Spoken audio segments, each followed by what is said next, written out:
Hello my YouTube family, नमस्ते सबैजनालाई भन्न चाहन्छु। आज चाहिँ युट्युब च्यानलमा र आफ्नो युट्युब भिडियोमा कसरी थम्बनेल लगाउन सकिन्छ, आज यसै विषयवस्तु सङ्गत रहेर तपाईँहरूलाई भिडियो रहनेछ। भिडियो एकदमै इन्फर्मेटिभ हुनेछ। भिडियोलाई अन्तिमसम्म हेर्नुहोला र केही जानकारी अवश्य पाउनुहुन्छ।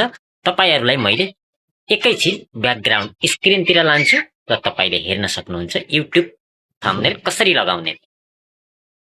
साथीहरू, सबैभन्दा पहिला तपाईँले युट्युबमा जानुपर्ने हुन्छ है। तपाईँले युट्युबमा जानुहोस्। युट्युबमा गइसकेपछि तल प्लसको आइकन छ, प्लसमा थिच्नुहोस् र एउटा भिडियो लानुहोस् है। म्यानेजमा जानुहोस्। म्यानेजमा गएर सिलेक्ट मिडियामा जानुहोस्। मिडियामा गइसकेपछि म एउटा भिडियो लान्छु। तपाईँहरूको उदाहरणको लागि यो भिडियो लगेँ है। तपाईँले एउटा कुरा मैले नेक्स्टमा गएँ। नेक्स्टमा गइसकेपछि माथि प्यानको आइकन छ, हेर्न सक्नुहुन्छ। प्यानको आइकनमा थिच्नुहोस्।